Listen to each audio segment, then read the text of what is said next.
Guys, so in this video we are going to be looking at a glint and glare analysis and how to do a glint and glare analysis using the PQRS simulation tool. The glint and glare analysis has a glint and glare methodology which kind of covers the FAA policy guidelines. It also covers the South African framework around glint and glare analysis. And then of course we've got our glint and glare tool, which is what this video is about. So let's see how to do it, and it shouldn't take us very long to get into it. So I'm going to start. I can browse the map, so this can be dragged, or we can just enter an address. I'm going to enter Wonderboom Airport. I'll click search.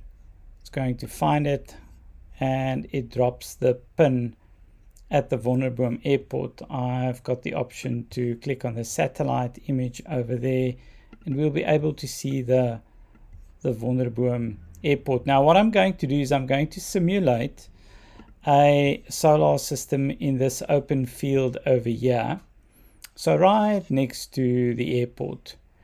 The FAA 2013 rules prevented solar systems from being installed next to flight paths or runways. The 2021 version, however, doesn't focus on the flight path. It focuses on the air traffic control tower. So let's just see if we can use this area. I'm just going to leave that point there. I can move the blue point if I want to closer to the center. It doesn't really make much of a difference. I can fetch the height of the ground level above mean sea level. So above sea level, that's where the blue marker is at the moment, at 1,249 meters above sea level. Next thing to do would be to draw the array. So for this, I'm going to change that just so that I can see the streets. Kind of changes how the map looks in its entirety. So what I'm going to do is I'm just going to work along the various boundaries. So I'm just putting, so the simulator that we're using calls one of these points vertex, and we'll just keep on adding vertexes until we've completed with the entire site. The next item would be to lock the PV plant shape. The next would be to have a plane pitch. The plane pitch could be if you have a roof pitch and your roof pitch is different to your PV panels. So if you have a ground level, and let's say the ground level falls at an angle of 2 degrees, it means that at 2 degrees for the surface area we have over there, it has allocated point number 2 as the lowest point, and for that distance at a 2 degree angle, point number 5 is going to be 24 meters above ground level. That's because we have selected an enormous section of ground, and ideally you would want to kind of break these up into smaller blocks, otherwise you're going to end up with this problem over here. So what I'm going to do is I'm not going to have a 2 degree pitch. I'm going to make my ground level flat. Module tilt is going to be 20 degrees. We're going to make it a ground mount system. Azimuth is 45 degrees. I want this to point northeast, and base low edge height is going to be 2 meters. You'll see when I enter 2 meters over there, it highlights 2 meters in all these blocks over here. If I now make that value over there 1 degree, you'll see that it changes what my height above ground level is for each of those points. So I'm going to leave it at 0. It adds the 2 meters to the ground level at that point, or at that vertex. Next would be to click to place an observation point. Guys, an observation point would be any point where you want to test for glare. So it could be right next to it at a guardhouse. It could be a road that passes by the solar system. It could be, so we could have observation points anywhere over here. There's a building over there. Maybe we'd want to know whether those guys are going to be disturbed by the amount of reflected light from the solar panels. So we can make that an observation point at the height in there. I'm not going to focus on that in this presentation. I would like to kind of get through the presentation. So I'm going to identify that block at the bottom of that building as the no, it's that building. I'm going to identify that building as the air traffic control tower. I don't know if it is. So if you guys do glint and glare reports, you're going to have to do a bit of homework to identify where the air traffic control tower is and how high the air traffic control tower is.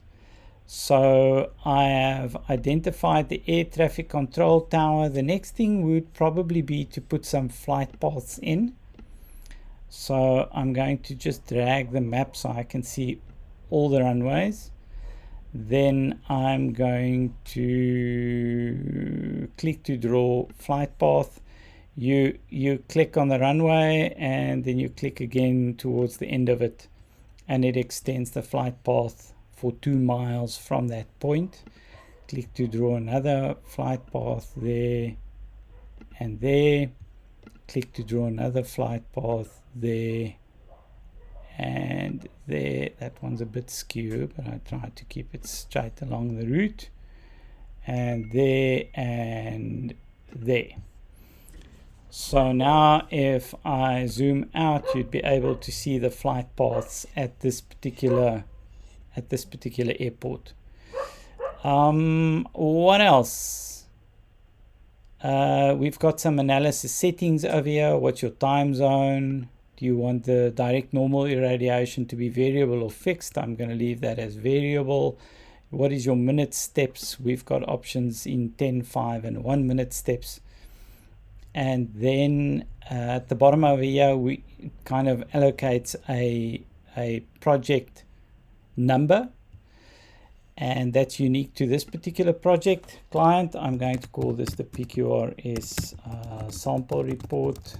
Consulting firm would be PQRS, analyst would be me, and that would just be at mail. You can just put your email address in there.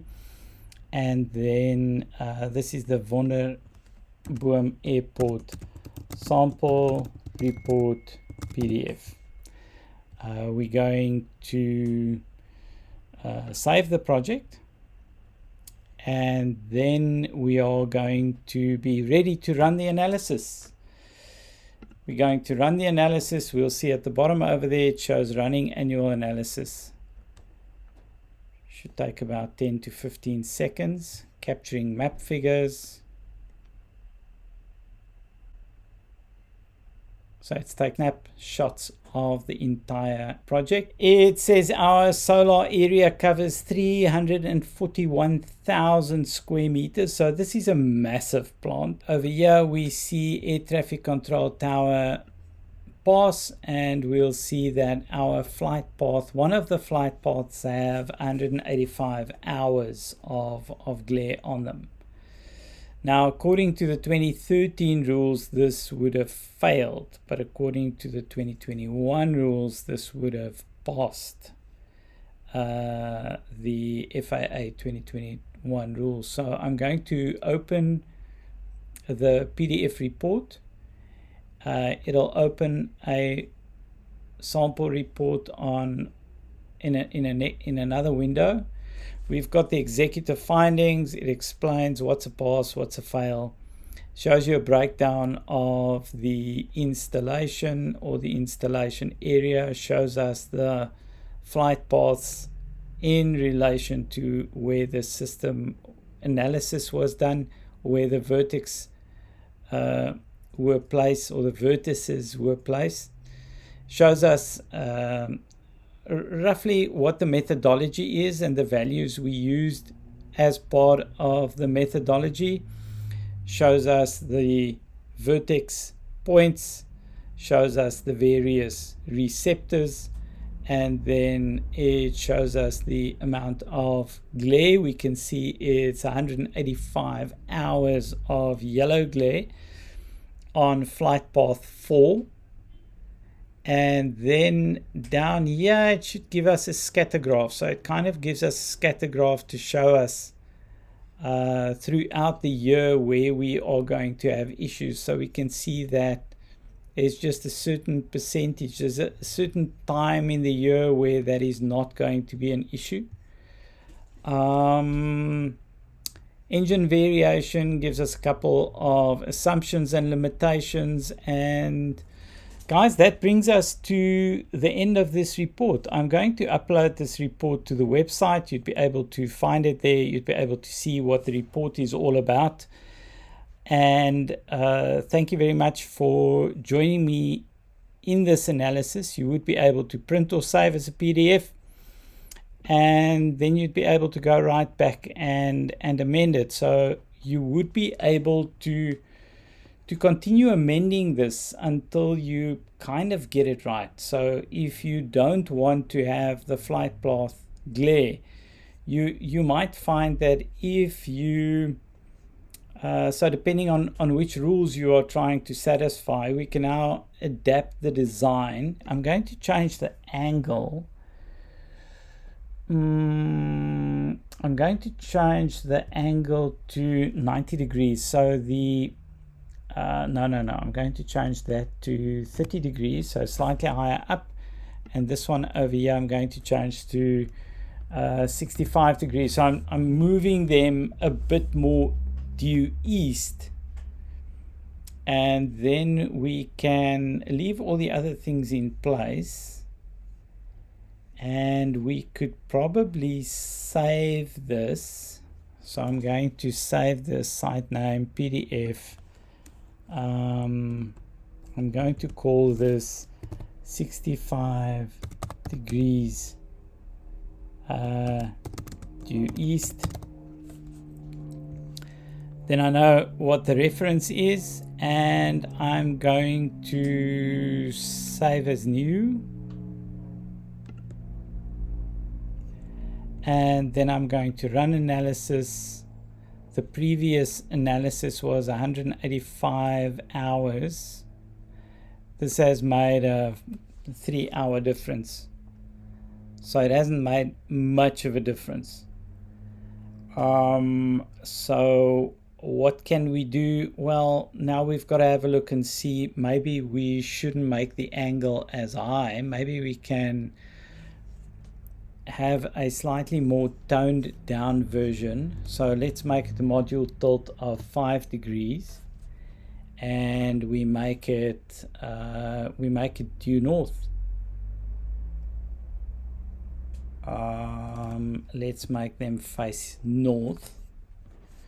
I'm going to change my site name to 5 degrees due north,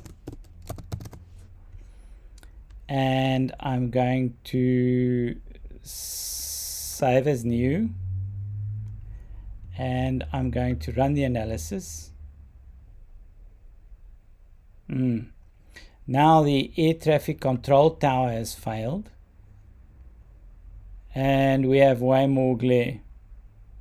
Okay, so that's not going to help.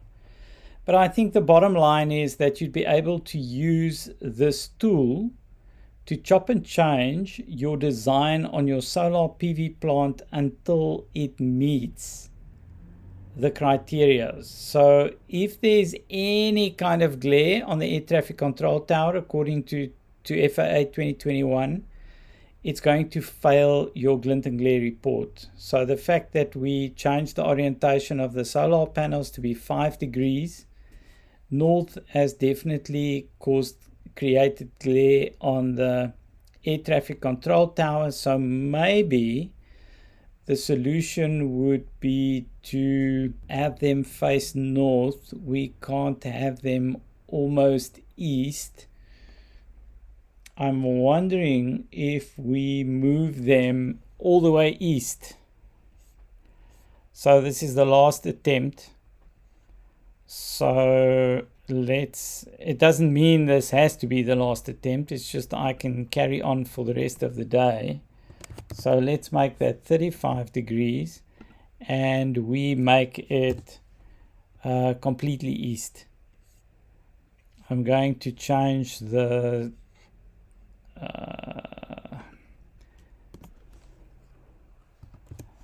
90 degrees east at 35 degrees tilt. So let's save as new. We can run annual analysis. So we'll pass the air traffic control tower again. And now we've gone down to 7.3 hours of glare on the flight path.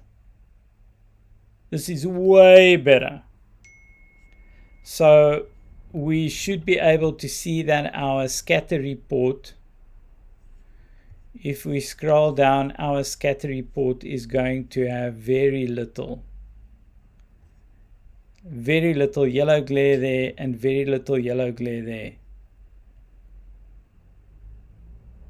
So that has improved our design and we can keep on playing with this. So now we can take this design and we can stick it into a solar simulation program that'll be able to calculate the amount of energy. So for this analysis, we know that our solar system will be able to get it to pass FAA requirements, we'll be able to get it to pass South African aviation requirements, and then we can use that design to submit our proposals and our tenders, and we should have a smooth run as far as applications and approvals are concerned. Thank you very much for joining me with this, with the creation of this report. I hope it's been useful. Have fun.